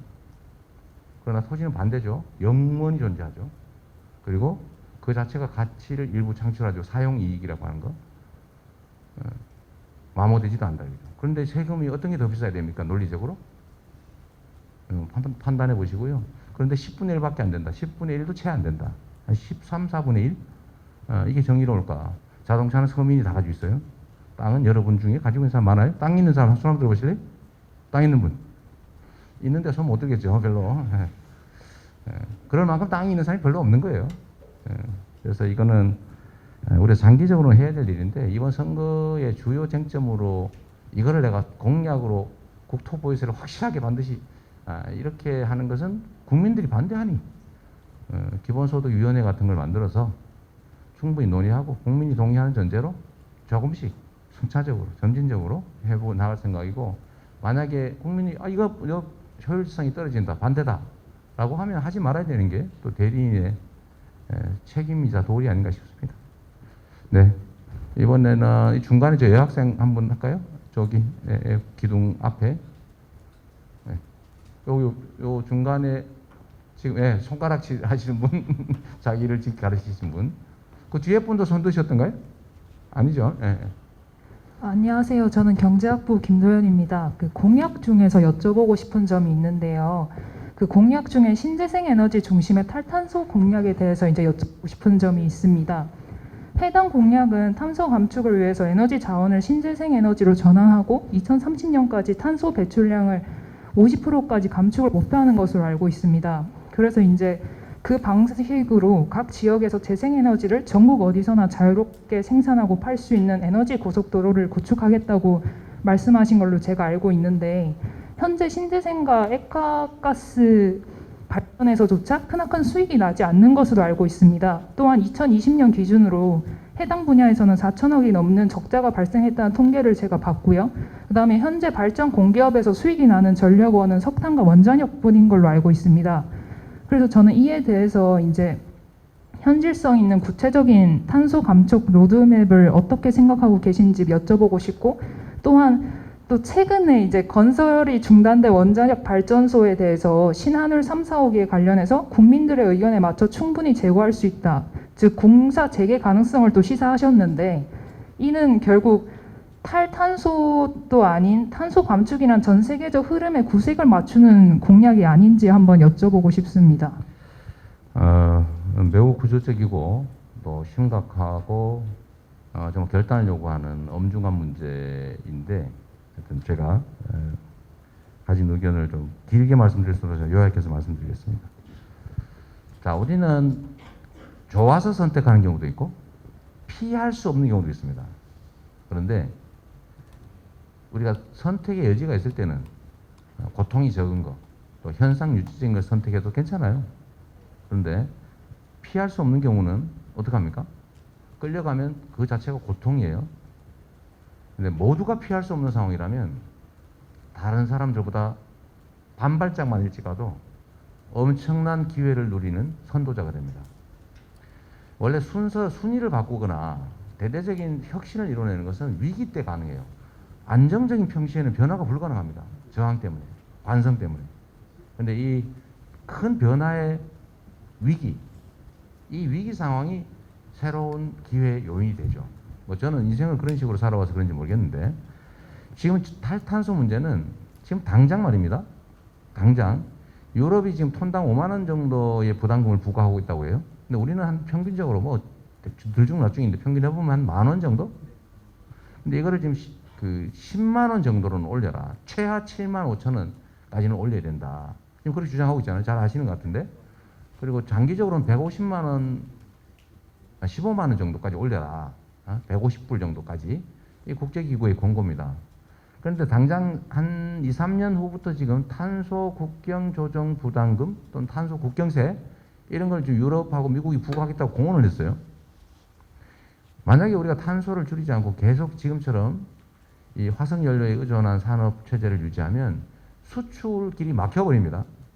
경쟁력을 완전히 잃게 돼요. 정확한지 모르겠는데 철강 1톤 생산에 탄소가 1.5톤이 배출된다고 합니다.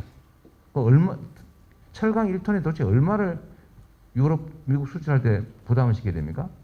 그런데 만약에 우리가 이런 식으로 끌려가지 말고 반대로 우리가 먼저 빨리 부과를 해가지고 국내에 수입되는 그 수입 상품에 대해서 당신들 부가액이 적으니까 우리 더 많이 받겠다. 그래서 부과해가지고 받으면 국부 유출이 안 되고 우리 국가에 도움이 되겠죠?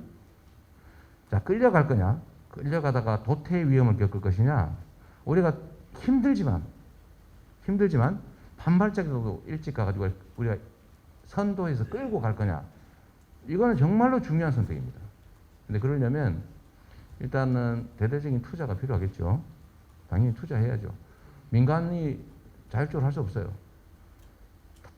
탈탄소 사회로 가기 위해서 지금 어떤 분은 40% 목표 책정한 파리 협정에서 우리가 제시했잖아요. 우리 40% 30년까지 감축하겠다. 이거 지금 줄이겠다고 지금 공언하셨던데 이거 줄이려면 어떻게 됩니까? 파리 협정 탈퇴해야 되죠. 그러면 우리가 국제사회에서 완전히 고립되겠죠. 잠깐은 우리 국내 기업들이 탈탄소 정책을 취하지 않아서 덜 고통스럽겠지만 결국은 죽습니다. 죽을 병에 걸려 있는데 수술 안 하면 죽는데 환자가 아파한다고? 아이고 그래 아파 수술하면 안 되지. 돈 들어 수술비 비싸 우리 돈 수술비 빌려야 되는데 수술할 돈이 없네. 그러면 참자 그냥 견뎌봐. 어떻게 됩니까? 똑같이 엄청난 위기를 겪겠죠. 죽든지 망하든지. 그래서 이건 우리가 가야 될 길인데 그럼 어떻게 가능하냐 그게. 지금 이제 사업성 얘기도 했는데 크게 보면 신재생 에너지 중에 이미 그 풍력 발전, 북유럽 같은데 풍력 발전이나 아니면 유럽의 태양광 발전이 이미 화석 연료 효율성을 넘어섰습니다. 곧 원전도 넘어설 거라고 봐요. 10년 이내에. 그러니까 지금 원전에 우리는 엄청나게 싸다고 생각하지만 엄청나게 위험하잖아요. 수만 년 우리 후손한테 관리 비용 위험 부담을 떠넘기지 않습니까? 그게 진짜 싼지도 모르겠고 그러나 그것조차도 앞으로 10년 이내에 소위 그리드 페리티를 겪게 된다. 즉 생산 원가가 신재생 에너지가 더 싸지는 사회가 온다. 10년 안에. 일반적인 예측이에요. 그러니까 그 방향으로 가야 되는데 결국은 끌려갈 수밖에 없습니다. 대신에 우리가 조금만 일찍 가면 새로운 길이 열리겠죠. 그래서 제가 에너지 고속도로를 얘기한 이유는 지금 뭐 저기 당진 이런 데서 막 석탄 막 떼가지고 막 전기 막 만들어내가지고 막 공기 마구 오염시키면서 생산을 해가지고 전국으로 보내주고 있잖아요. 반대로 가자 이제는. 소위 분산형 에너지 생산 시스템으로 가야 된다. 이미 유럽은 그렇게 하고 있어요. 독일 이미 뭐 원전 다 대체하고 있지 않습니까? 훨씬 싸요 이미. 대규모 투자를 했기 때문에. 그래서 우리도 그 길을 가야 되는데 송배전망을 지능형으로 바꾸고 왜냐하면 재생에너지는 들쭉날쭉하기 때문에 이걸 조정하고 통제할 예를 들면 가상발전소 이런 것도 잘 만들고 시스템도 잘 만들고 풍력 발전이나 태양광 발전 설비 회사도 많이 생기고 수립 보존해야 되고 기술 개발해야 되고 하여튼 그 영역에서 수입도 대체하면서 새로운 산업이 생겨날 수 있다. 대신에 이걸 민간 기업에 맡기면 힘드니까 어려울 때 정부의 대대적 투자를 통해서 국가가 역할을 크게 하자. 이걸 통해서 경제 부흥을 해 나가자. 다른 나라보다 우리가 조금 힘들고 조금 시끄럽지만 조금만 빨리 가면 우리가 세계적인 경제 그 국가 순위를 바꿀 수 있는 절호의 찬스라고 저는 보는 겁니다. 다만 이제 결단이 필요하지 않을까 싶어요. 원자력 발전소 재개 문제는 아까 제가 말씀드린 이 소위 그리드 페리트하고 좀 관계가 있는데 곧 생산 원가가 신재생 에너지보다 더 높아질 가능성이 있다. 그거는 지금 계속 떨어지고 있으니까 신재생 에너지 발전 단가는. 근데 곧 원자력까지도 대체하게 될 거다라고 하는 상황이기 때문에 좀 장기적으로는 신재생 에너지 중심으로 가고 위험하고 실질적으로는 결코 싸지 않는 이 원전은 점차적으로 이미 있는 거 잘 쓰고 이미 짓고 있는 거 잘 짓고 쓸 수 있는 기간 다 쓰고 기간이 되면 서서히 순차적으로 폐쇄해 나가면서 신재생 에너지로 전환해 나가면 되겠다라는 생각을 합니다. 한울 3, 4호기 얘기가 이제 그 경계선에 있죠. 이게 짓던 건지 지으려고 시도한 건지 그냥 계획한 건지가 불명해요. 그 경계선에 딱 걸렸습니다. 설계까지 했잖아요, 그죠? 7천억 들었다는데 매몰 비용 7천원을 감수하면서 추가로 지을 거냐 말 거냐 문제는 문재인 정부에서도 판단이 잘 어려우니까 국민 공론화를 거쳐서 일단 안 짓는 걸로 결론을 냈는데 역시 이것도 논쟁이 엄청나게 많습니다. 지금 현재 딱 멈춰 있는 상태니까요. 그래서 이것도 역시 저는 국민의 뜻에 맡기는 방향을 검토해 봐야 된다. 우리가 한 번 정했다고 언제나 바로 가야 된다. 한 번 결정하면 후퇴하지 말아야 된다. 이거 벽창호 아닙니까? 그러면 안 되는 거죠. 국민의 뜻이 중요하고 또 그때와 지금의 현실적인 경제 상황도 비교해 봐야 되고 이번에 지으면 60년을 쓸 수 있다니까 새로 지금 이제 짓고 있는 거 말고 만약 3, 4호기, 한울 3, 4호기 같은 거 짓는다고 하면 아마 2090년 정도까지 쓰게 될 텐데 2084년과 2090년 사이에 과연 대체를 충분히 할 수 있지 않을까라는 측면에서는 그냥 유지하는 게 좋겠고 그러나 당장은 또 다른 판단을 할 수도 있죠. 아까 하나 더 있었는데 그거는 좀 생략하도록 하겠습니다. 다른 분들 기회를 위해서. 네, 또. 네, 우리 마이크 어디 있어요? 자, 이 앞에 한번 저 뒤에 저 강화로 계신 거 아니에요? 네, 중간에. 다음에는 요 앞으로 할 때 준비해 주세요.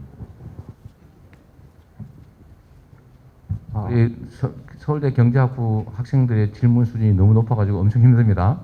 네. 네, 서울대 경제학부 조시현입니다. 후보님 말씀해 주신 내용 잘 들었고요. 저는 노동정책에 대해서 질문을 드려보도록 하겠습니다. 주 52시간제와 최저임금제는 블루칼라, 화이트칼라 관계없이 임금 근로자층의 최선의 보루라고 생각을 합니다. 이제 최근에 어떤 후보께서 그것을 무력화시키겠다라고 말씀하셔서 논란이 있었습니다만 그런데 이재명 캠프의 관련 공약에도 채워지지 않은 점이 있다고 생각을 하는데요.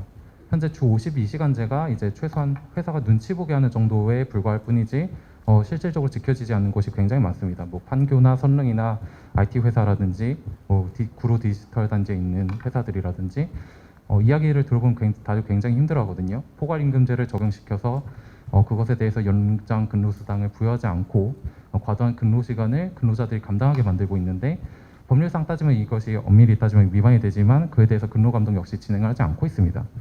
즉 법률이나 정부 지침은 일부분 진전을 하더라도 그것이 현실에서 국민의 삶을 개선시키는 데에는 제대로 된 역할을 하지 못하고 있는 것이라고 평가할 수 있는데요.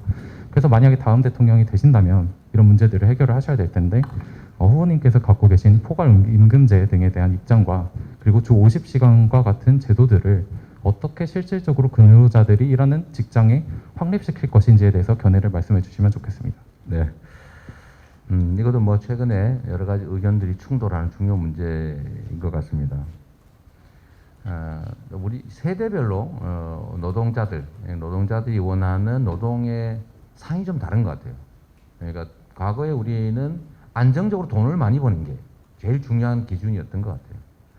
근데 지금의 이제 새로운 세대들은 칼퇴근, 그 다음에 좀 뭐라 그럴까요? 좀 품격 있는 직장? 이런 것들을 많이 선호하지 않나 싶어요. 그래서 저는 인류 역사를 좀 이게 되돌아봐도 결국은 생산성이 향상되면서 인간 노동에 대한 의존도가 점점 떨어지지 않습니까?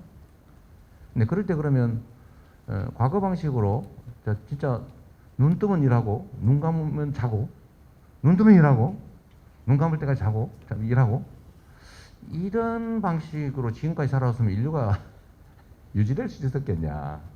근데 결국 어떻게 해결했냐면 노동시간 단축으로 해결해 온 거예요. 해 뜨고 질 때까지만 일하자. 12시간만 일하자. 8시간만 일하자. 8시간만 일하자. 아니, 주 5일만 일하자. 지금 이제 주 3일도 많죠. 북유럽은 많이 있습니다. 어쨌든 노동시간 단축은 인류가 생산력이 향상됨에 따라서 피할 수 없는 그 경로입니다. 그러니까 52시간제 다시 후퇴시키자. 안 그래도 전 세계에서 우리 노동자들이 제일 일 많이 하는 건 아시죠? 전 세계에서 노동 생산성이 제일 낮아요. 어떻게 일은 많이 하는데 생산성도 낮아요? 좀 황당한 일이죠. 저임금 노동에 의존했기 때문에 그렇습니다. 이거 바꿔야죠. 적게 벌고 적게 쓰고 괴롭게 사는 이런 세상으로 우리 남아있을 건지, 많이 벌고 많이 쓰고 많이 생산하고 이런 사회로 갈 건지, 소위 고부담 고복지 사회로 갈 건지, 고소득 사회로 갈 건지 결정해야 되고요. 그 중에 하나가 좀 더 합리적인 세상을 만들기 위한 제도로 헌법이 만들어 놓은 게 최저임금제죠. 이 최저임금 없애버리겠다. 이거는 헌법 파기하겠다 이 얘기거든요. 제가 보기에는 우리 그분 실수하신 것 같은데 최저임금을 낮추겠다 이러면 말이 돼요. 그러니까 최저임금을 없애버리겠다, 폐지하겠다 이거는 위헌적 발언입니다. 위헌.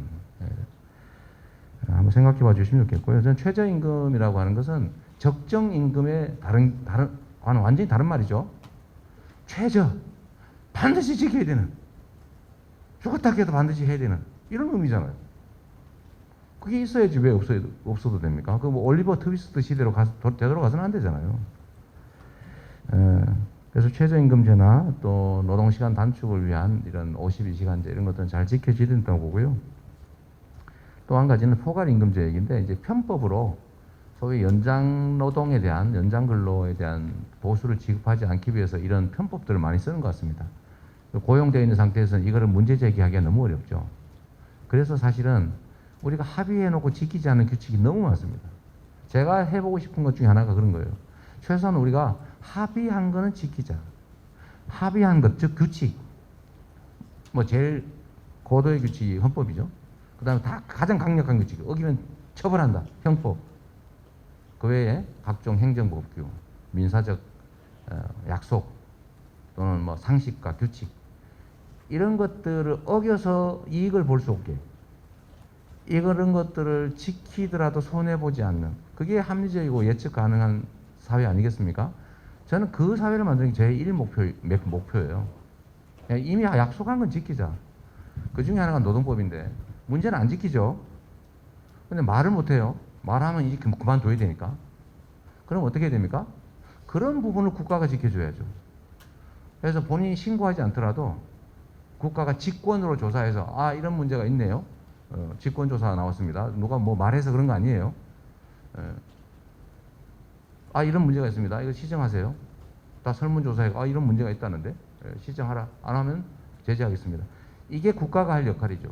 근데 문제는 이런 역할을 할 의지도 없고 두 번째 그 의지를 실현할 인력도 없다는 거죠. 소위 근로감독관 우리나라에 이 감독해야 될 업체가 300~400만 개 되는데 근로감독관 몇 명인지 아세요? 원래 2,000명도 없었는데 이번 정부에서 한 1,000명 늘려가지고 2,900명인가 이쯤 됩니다. 그러니까 완전히 방치예요. 위반을 해가지고 걸리면 그 사람의 문제만 해결하면 그냥 아무 문제가 없게 또 무마돼요. 그러니까 위반하는 만큼 이익이죠. 위반을 하라고 우리 사회가 고사를 지내고 있는 겁니다. 이런 사회는 미래가 없죠.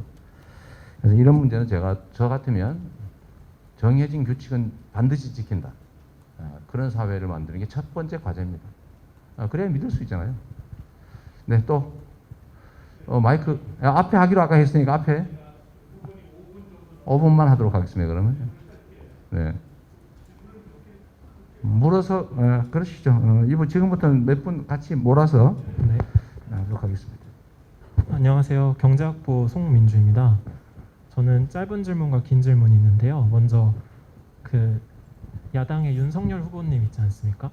윤석열 후보님도 여러 가지 경제 공약들을 제시한 걸로 알고 있는데 그 윤석열 후보님과 비교해서 이재명 후보님 공약에는 어떠한 그 비교 우위가 있을지 경쟁력이 있을지 여쭙고 싶고 그리고 기본대출 얘기를 말씀하셨는데 그 SNS에 연체율을 0.1, 0.2%로 계산하고 그 재정 부담이 얼마 들지 않는다라고 말씀을 하셨는데 이 0.1, 0.2%의 경우는 그 고신용자들이 대출을 받는 시중은행의 연체율을 의미하고, 그리고 서민금융상품 햇살론 경우에는 10%에 달한다고 알고 있거든요. 그래서 보통 그 김병욱 더불어민주당 의원께서 발의하신 기본대출법 발의안에도 연체율을 10%로 잡고 계산하셨는데, 이렇게 너무 연체율을 과소평가하심으로써 발생하는 재정 부담의 문제를 간과하신 건 아닌지도 여쭤보고 싶습니다.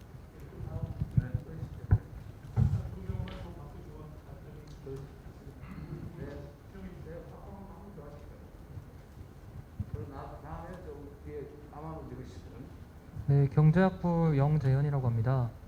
최근 마이클 샌델의 공정하다는 착각이 한국에서 베스트셀러가 된 만큼 한국에서 능력주의와 공정성 문제가 여전히 논쟁적이라는 것을 알 수 있었습니다. 서울대학교 경제학부 김세직 교수님에 따르면 장기 성장률이 2000년 초부터 5년마다 1%씩 감소하고 있다고 합니다. 이 말은 즉 공정성을 표방한 정부에서도 능력주의를 표방한 정부에서도 20년간의 장기 경제 성장률의 감소를 막을 수 없었다는 것입니다. 이전 정부의 저성장 문제에 대해 그리고 경제 성장 문제에 대해 공정성과 능력주의와 결부하여 어떤 생각을 갖고 계신지 여쭙고 싶습니다.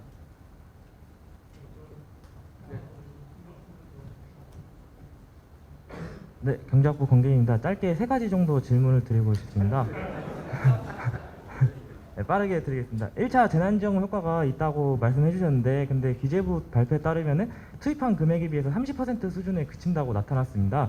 그렇다면 1차 재난지원금 효과가 이처럼 없다고, 부족했다고 나오는데 어떤 자료를 보고 효과가 있다고 말씀하시는지 궁금하고, 또 지역화폐의 경우 제로섬 문제가 불거지는데 이에 대해 어떻게 생각하시는지 궁금합니다. 두 번째로 암호화폐의 경우 인정한다고 말씀해 주셨습니다. 그런데 한국은행 이주열 총재께서 CBDC 도입을 이야기하셨습니다. 물론 둘의 성격은 다르지만 해당 발언의 의도에는 국가가 자신의 화폐 발행권을 놓고 싶어하지 않아 하는 점이 있다고 생각합니다. 그러나 암호화폐를 인정하게 된다면은 그 말의 의도에는 국가가 발행하는 전자화폐와 암호화폐가 두 가지가 병존한다고 보시는지, 아니면 결국 국가의 제도에 흡수될 것을 염두에 두고 말씀하신 건지 궁금하고, 암호화폐의 경우 개인이 시니어리지를 획득하게 되는데 이것이 후보님이 말씀하시는 정의에 부합한다고 보시는지 궁금합니다. 시니어리지를 암호화폐의 경우 개인이 획득하게 되는데 이것이 후보님이 말씀하시는 정의에 부합하는지 궁금하고, 만약 그렇지 않다면 정부가 개입해서 그 정의를 실현해야 한다고 보시는지 궁금합니다. 마지막으로 지방기관 이전 문제입니다. 지방기관 이전에 후보님께서 서울대를 포함시켜서 말씀해 주셨습니다. 이처럼 선거 기간만 되면은 서울대 때리기가 정치권에서 이어지고 있습니다. 그렇다면 과연 서울대생들이 이렇게 모인 앞에서 지방 이전을 자신 있게 말씀하실 수 있으신지 궁금합니다. 즉 서울대 부지를 이전하여서 임대 아파트를 짓고 해당 기간에 철거하고 또 이전하고, 그런 비용이 실제로 후보님이 생각하시는 정책 효과가 더 크다고 보시는지, 아니면 단순 이전으로 이처럼 지방이 살아나고 삭발 서열화가 정말 타파될 수 있다고 보시는지, 이렇게 3가지가 궁금합니다. 쉬운 거부터 할게요. 서울대 이전은 지금 저는 장기적으로 보면 대학 도시를 만들 필요가 있다고 생각합니다. 그런데 지금 현재 예를 들면 우리가 현실적 정책으로 이걸 추진할 거냐에 대해서는 저는 여전히 회의적이고, 제가 이거 공약한 일 없거든요. 왜냐하면 실현 가능성에 의문이 있다. 또 한 가지는 그 국립대 통합, 예를 들면 뭐 파리 1대학, 뭐 파리 8대학 하는 식으로, 그것도 저는 장기적으로는 필요하다고 보지만 현실적으로 가능하겠냐. 정치란 우아한 목표를 제시하는 게 목표가 아니고 현재 상태에서 실현해야 되거든요. 근데 실현 가능하냐? 우리나라에서 서울대 여기 관련된 사람이 얼마나 많은데 과연 이 저항을 이겨낼 수 있겠냐? 그 결과로 가능하겠냐, 첫째 문제고, 두 번째는 그 대통령이라고 마음대로 할 수 없거든요. 두 번째는 과연 얼마나 효율적일까? 이 문제에 대해서 확고한 그 결론을 내기가 어려운 거죠. 방향은 맞다고 생각하지만 현실적인 정책으로 내세울지는 우리 참모들 많이 그런 주장 많이 합니다. 이거 뭐 화끈하게 한번 던져야 된다. 그걸 제가 계속 안 하고 있는 거죠. 어쨌든 고민해야 될 건 분명합니다. 그 다음에 시너리지를 개인이 갖는 게 정의에 부합하냐? 부합하지 않죠. 문제는 현실로 존재한다는 겁니다. 어떻게 하겠어요? 이미 우리는 그것 때문에 안 하다 보니까 전부 외국 코인 사고 있죠. 국부가 유출되고 있죠. 이미 코스피 거래액수를 이미 넘어섰죠. 이미 현실적으로 존재합니다. 뭐 외면한다고 사라지지 않아요. 막는다고 없어지냐? 안 없어지죠.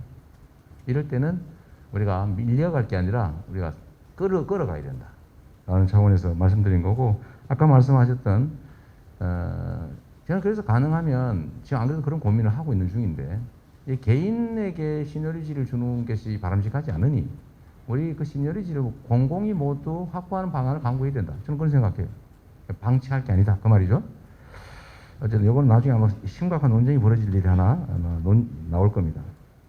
중앙은행의 디지털 화폐하고 양립 가능하겠냐 모르겠는데 제가 보기에는 병존할 것 같습니다. 왜냐하면 이건 일종의 저항 운동 비슷해요. 국가 발권력에 도전한 겁니다, 사실. 기존 금융 체제에 저항한 거예요.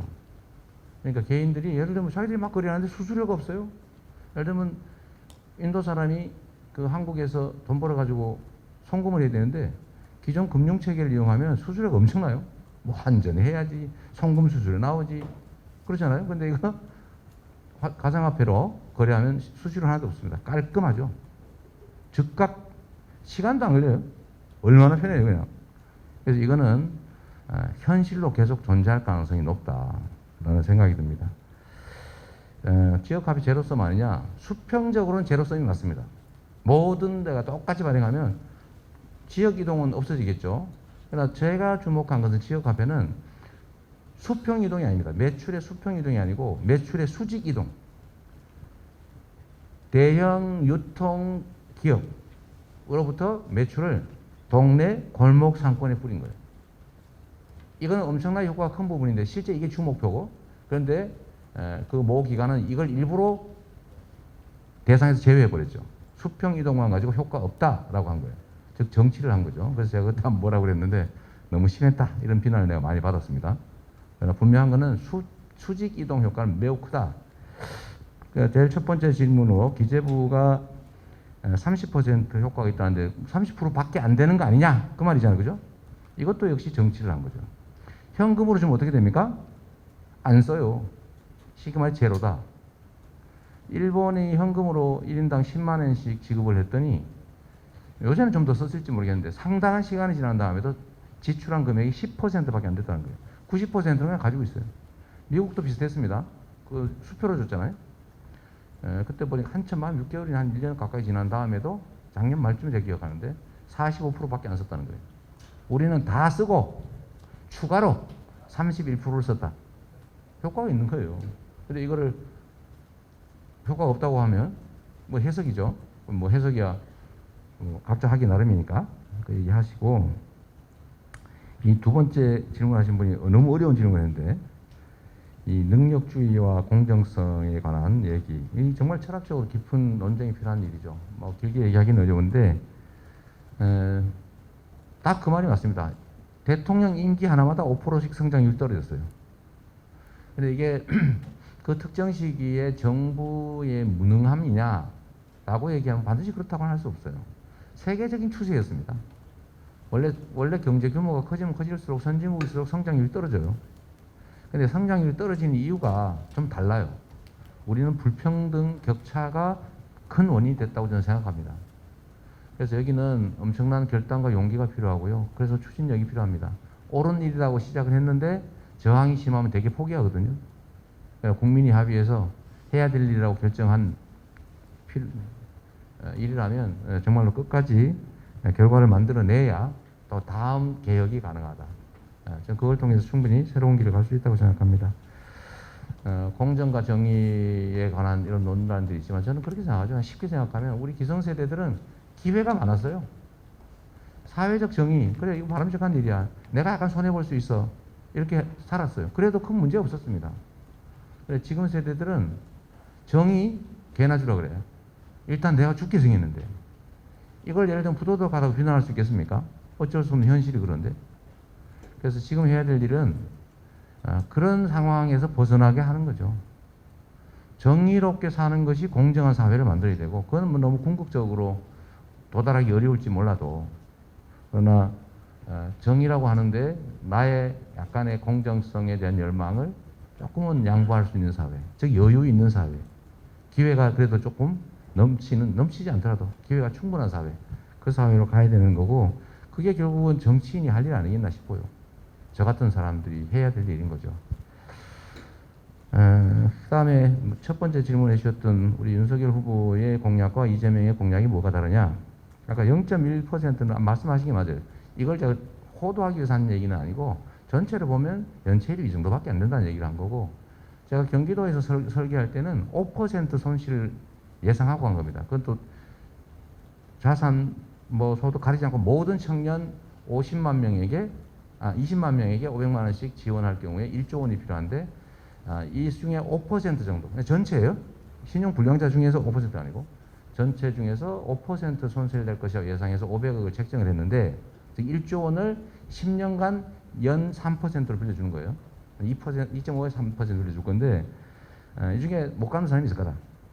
근데 얼마 정도냐? 은행은 2% 정도 될 거라고 보거든요. 청년들이기 때문에. 그래서 우리는 5% 정도 최대치로 미리 적립한다. 근데 5% 500억 지출해가지고 20만 명이 500만 원 필요한 20만 명이 500만 원씩을 자유롭게 마이너스 통장을 개설해서 빌릴 수 있는 상황을 만들어 준다면, 저는 금융복지 정책으로는 상당히 효율적인 정책일 거라고 보고, 이게 은행이 손해 본다는 얘기 있었는데, 은행이 5군데가 자기들이 하겠다 경쟁이 들어왔습니다. 은행이 손해 보는 일이 하나도 아니거든요. 200억은 현금으로, 300억은 기금으로, 이 정도 하면 충분히 수익도 난다라고 해가지고 지금 시행하고 있다는 말씀드리고요. 이제 마지막으로 이제 정리삼아 이 말씀을 좀 드리겠습니다. 시간도 돼서. 정치인들의 공약이라고 하는 거 있지 않습니까? 이 공약이라고 하는 거는 이제 계획이자 청사진이잖아요. 그리고 그 어긴다고 어떤 제재도 없습니다. 그냥 약간의 비난이 있다는 뿐이죠. 누구는 이렇게 얘기했어요. 공약 다 지키면 나라 망한다. 김모, 국힘의 유명한 유력한 정치인이 한 말입니다. 선거 때는 무슨 말은 못하나? 이거 국힘의 국민의힘의 유명한 한 대통령께서 하신 말씀입니다. 정치인들은 그렇게 공약을 취급해요. 국민을 표를 얻기 위해서 잠깐 던지고 안 지키면 그만이고, 또 국민들도 그래 공약 원래 안 지키는 거지, 빌공짜 공약이나 이게 정치 불신의 원인이 된 겁니다. 그래서 제가 이런 정치 하지 말자고 정치를 시작할 때부터 마음을 먹었어요. 말하면 반드시 지킨다. 그래서 공약 이행률을 제가 지금 이번 6월달 기준으로 전반기 3년 6개월 만에 했더니 경기도는 98.1% 나왔어요. 성남시장 할 때는 96%, 94% 이렇게 두 번이 나왔는데, 이게 왜 가능하냐? 못 지킬 약속을 안 하면 됩니다. 아까 서울대 이전 공약 이런 건 이제 공약 안 한다니까요. 말은 할지 몰라도 지킬 수 없을 것 같아서 공약을 하기가 지금 망설여지고 있는 거죠. 국민들은 상당수가 원합니다. 근데 실제 가능하겠냐? 그래서 제가 표가 좀 될 것 같은데 안 하는 거죠. 지금까지는. 그래서 이 공약이라고 하는 것에 대해서는 국민들의 신뢰도도 매우 낮고, 또 공약이라고 하는 것은 미래 청사진이기 때문에 아무나 가장 좋은 거 다 만들 수 있어요. 정책에는 저작권이 없습니다. 예술에는 저작권이 있는데 정책에는 저작권이 없어요. 그래서 저작권이 없기 때문에 다 베껴서 하면 됩니다. 전문가 시켜가지고 한 일주일에 한 달 뺏기면 최고의 공약 만들어낼 수 있어요. 문제가 뭐예요? 아마 여러분들 보시면 알 겁니다. 하는 얘기가 다 거의 비슷비슷한 상황이 올 겁니다. 야당, 여당 가릴 것 없이 하는 얘기가 하겠다는 얘기가 다 비슷해요. 딱 국민이 원하는 건 다 한다고 그럴 테니까. 차이는 딱 한 게 있습니다. 공약의 내용은 차이가 거의 없을 건데, 차이는 실제로 실현할 거냐, 실천할 거냐, 결국 국민이 판단하겠죠. 그리고 그 판단으로 결판이 나겠죠. 그런데 실현할지 안 할지 판단은 개인의 미래에 대해서 정확히 알 수 없습니다. 정치인들 하도 거짓말을 많이 했기 때문에 니도 거짓말 하겠지라고 할 거예요. 그래도 하나의 근거는 있습니다. 제가 가장 자신하는 부분이 그거죠. 어떤 사람의 미래는 그 사람의 과거를 현재라는 거울에 비춰본 겁니다. 그의 살아온 과거 행적이 곧 미래로 이어질 가능성이 훨씬 높은 거죠. 그래서 저는 약속한 걸 지켜왔고, 또 나름 성남시장 또 경기도지사를 하면서 그 작은 도구로 큰 성과를 나름 냈기 때문에 국민들께서 불러주신 거죠. 저는 백도 없고 세력도 없고 뭐 가진 게 별로 없어요. 그래도 이 자리까지 온 거는 성남시장 경기도지사 하면서 맡겨놨더니 뭘 하더라. 그게 빈말이 아니라 실적이 있더라 라고 하는 것이기 때문에 저는 결국은 실현 가능성, 실적 이걸로 국민들께서 판단할 거라고 믿고 또 그렇게 되도록 기대합니다. 네, 고맙습니다. 네. 시간이라는 제한된 리소스가 문제입니다. 아무튼 모든 게.